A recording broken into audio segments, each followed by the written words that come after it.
What's up, everybody? Today we are doing something a little bit different. I'm actually starting a new series. It's for behind the scenes of weddings. Yes. So let's get to it.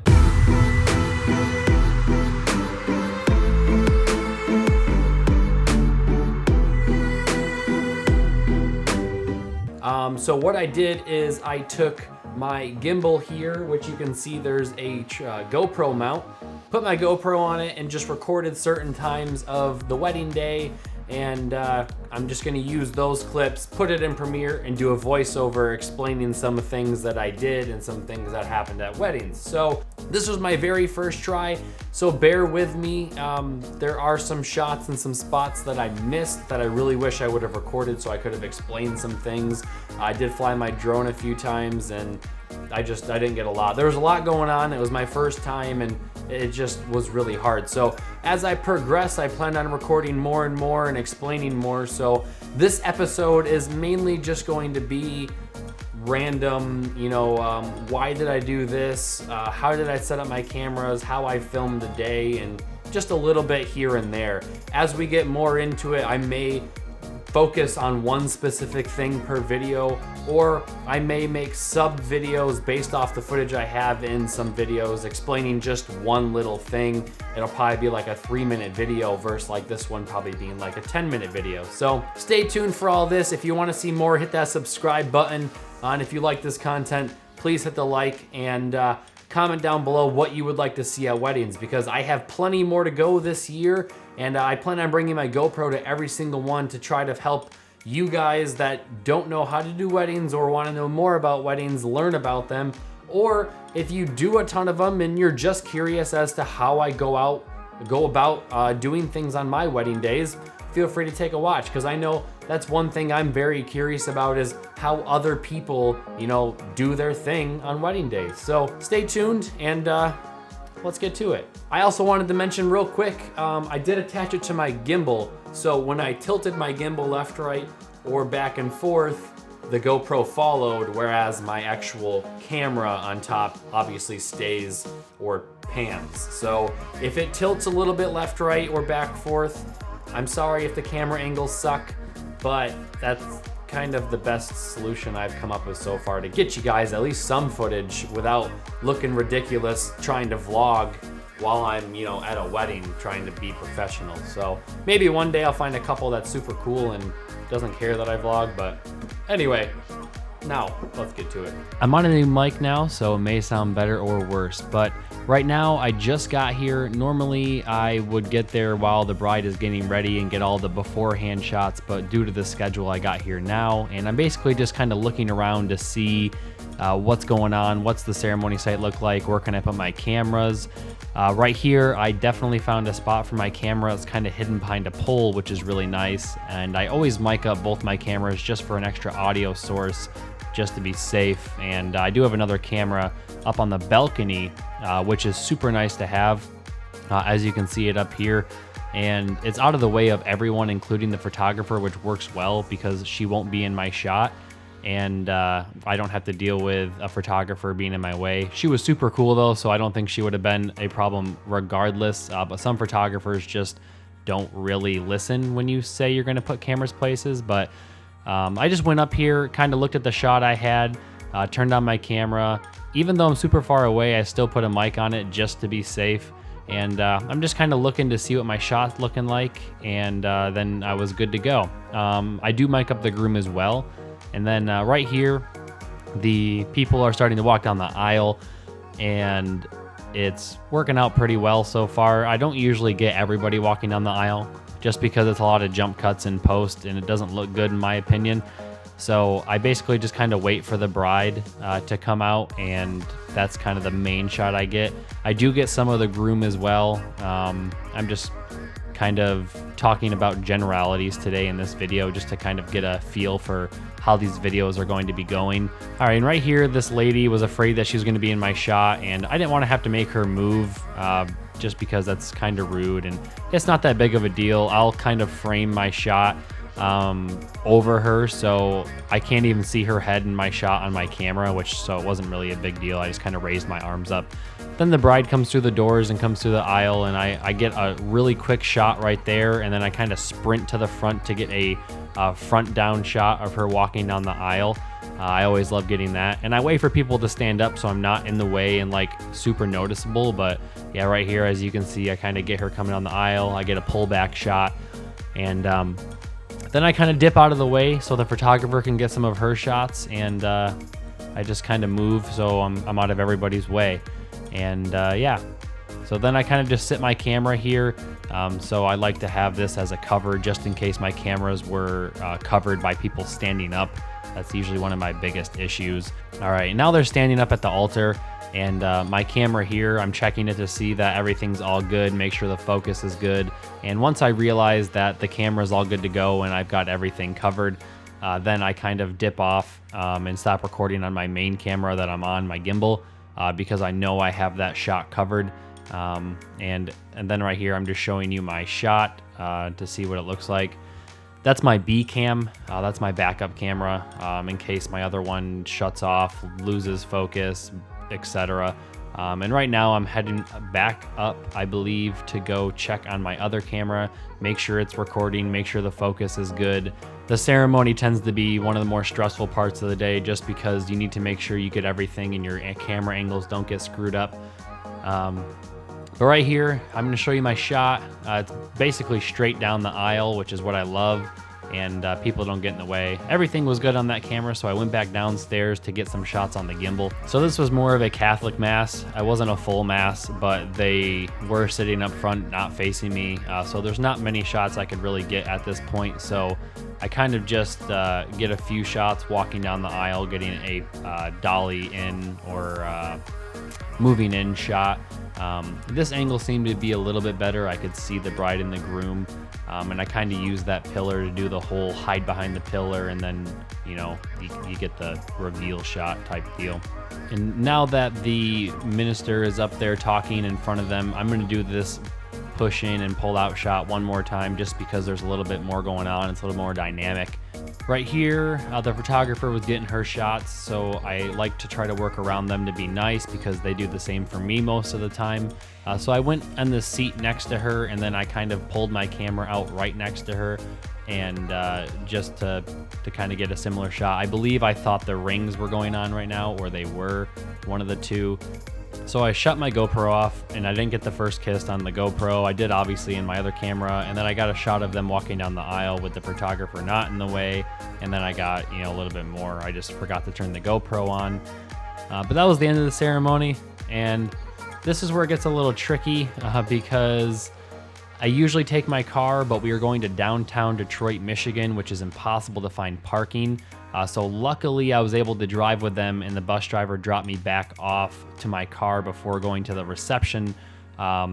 So I basically just rode with them on the bus, which was super fun actually. And they were a crazy bunch of people, which was fun. I got some footage on there as well. So as you can see, they've got a lot of alcohol and they're having a lot of fun. I got a lot of shots of just them having fun, doing drinks, going crazy, and having fun. I do recommend going on a party bus whenever you can, just because there's a lot of stuff that goes on, but a lot of the times you can't get back to your vehicle and can't get to the reception. So I do enjoy it and not stressing out about having to park and getting parking tickets and all that stuff. But it was a lot of fun. We did some crazy stuff, and I'll skip to the next part.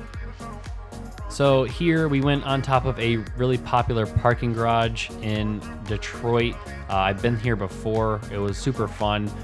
We did a lot of crazy stuff with the bridal party. Right here, I'm just getting a lot of random shots of the bridal party. I kind of just keep recording always, just to get those candid moments if they do start laughing or joking around in between getting photos. That's kind of my thing, is the candid shots. So I always like to record moments when people don't really expect me to record, and I believe there's even a moment in here where they did something funny and pointed at the camera and were joking about me being recording, but I actually was recording. So That'll probably make it into the final highlight just because it's a funny moment. I had them do some cheers and some other stuff. We did some dynamic moving shots where they're walking and all this other stuff. And then after we were done with their bridal party, it was just the bride and the groom. And here I'm probably at like a 70 mil, so the photographer's not in my shot.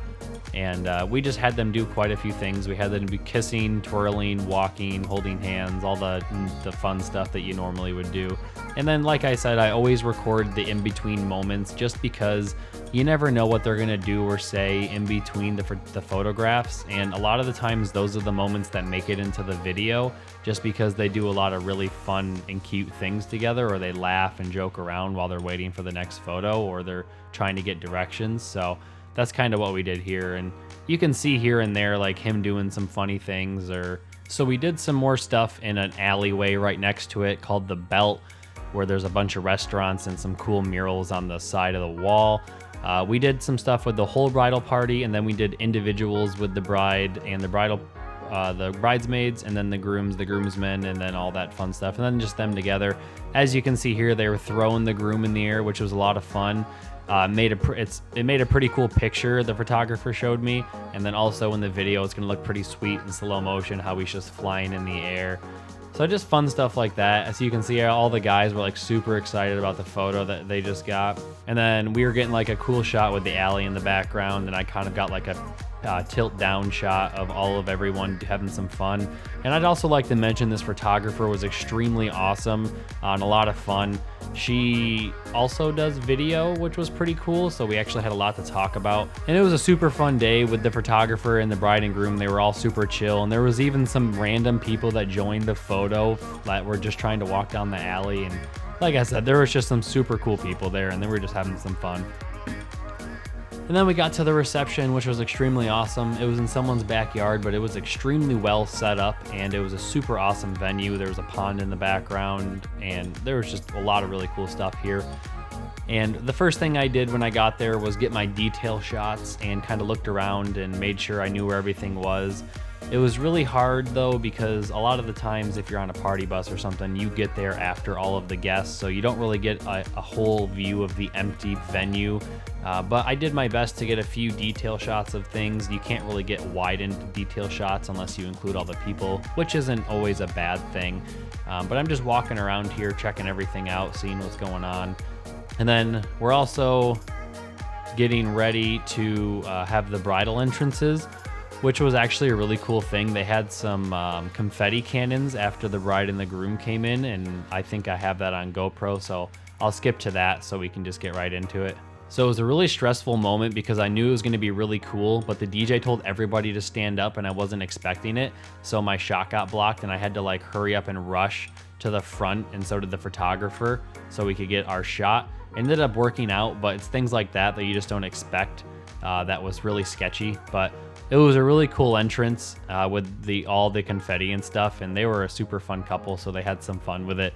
And that was the entrance. But it's just random things like that catch you off guard, that you're like, oh shoot, I gotta move real quick because I have like a half a second before I lose the shot I need. So there was a huge break there because we did go straight into toast. So I spent a lot of the time setting up my two cameras there. You can see I have my 5D Mark IV with a 16-35, so I can get a good view of maid of honor and the best man, along with the bride and the groom in the middle, so you can see all their reactions and stuff. And then the camera on the right there also was kind of just my B cam, just to get an extra angle, just in case the other one someone walked in front of or something. And then I also do mic up both of those cameras along with the DJ board, which I also did for the ceremony. And I also mic'd up the groom during the ceremony too, to get all of the audio possible. What I'm doing here with my gimbal is I'm getting shots for the highlight, more dynamic movement shots of the speeches going on. I try to wait for a moment where they say something funny or something and everybody just goes crazy or laughs their butt off, and that's usually the shot that'll make it into the film, just because it's a super fun moment. Sometimes I'll include the audio bit as well, so people have a reference as to why they're laughing, and it's just a fun time. And then I'm here just like checking here and there the cameras, make sure they're still all good to go, because I hate having a shot that loses its focus. And then here we're getting ready for the cake cutting. The bride and the groom had a little bit to drink, let's say. So it was an interesting cake cutting, and a lot of the brides and grooms don't really know what to do for cake cutting, so there's just usually time that we as a video or photographer have to explain what's going on. And unfortunately, the photographer put a flash on, and for some reason flashes feel the need to have that big red laser. There's nothing you can really do about it most of the time, so you just kind of got to get over the flashes and stuff, and it's part of the day. So I don't really try to use plugins to take them out, just because there's really no need to. Where I stopped there is where my GoPro froze. There was something going on. I think it's because I was using a third-party battery or something. I tried to fix it, but I had no luck. I did end up putting a different battery in it, and it worked just fine, and a new SD card, and everything was good to go. But I did have some technical difficulties, and there was a lot going on right after the first dances happened. We had dinner, and immediately went into a bunch of other stuff, and I was flying my drone during dinner to get some aerial shots and all that, because I didn't get a chance to when I got there. And we just went through the rest of the night. We did some sunset photos over by a pond with a dock, and I flew my drone over them and did some cool drone shots, and that was kind of the rest of the day. I kind of gave up on my GoPro just because there was a lot going on, and I really just needed to get these shots, and it was almost time for me to go home. So that's really it for today, guys. Sorry that I didn't get more footage because it froze. I have a lot of footage here, and I'm trying to condense it down so you're not watching a movie length video. So I hope you enjoyed this. If you want to see more content like this, please hit that subscribe button and leave me a comment. What would you like to see at a wedding? What kind of things do you want me to explain, or what would you like to see? I'm going to be recording all my other weddings and making each video about it, and try to focus on certain things for each video. This one, I just wanted to go over the general topics and what I kind of do on a daily for weddings, just to see if there's anything maybe you guys think I can improve on, because I'm always looking for constructive criticism. So just let me know in the comments. I'd love to hear what you guys have to say. I hope you enjoyed this, and I'll see you guys on the next one.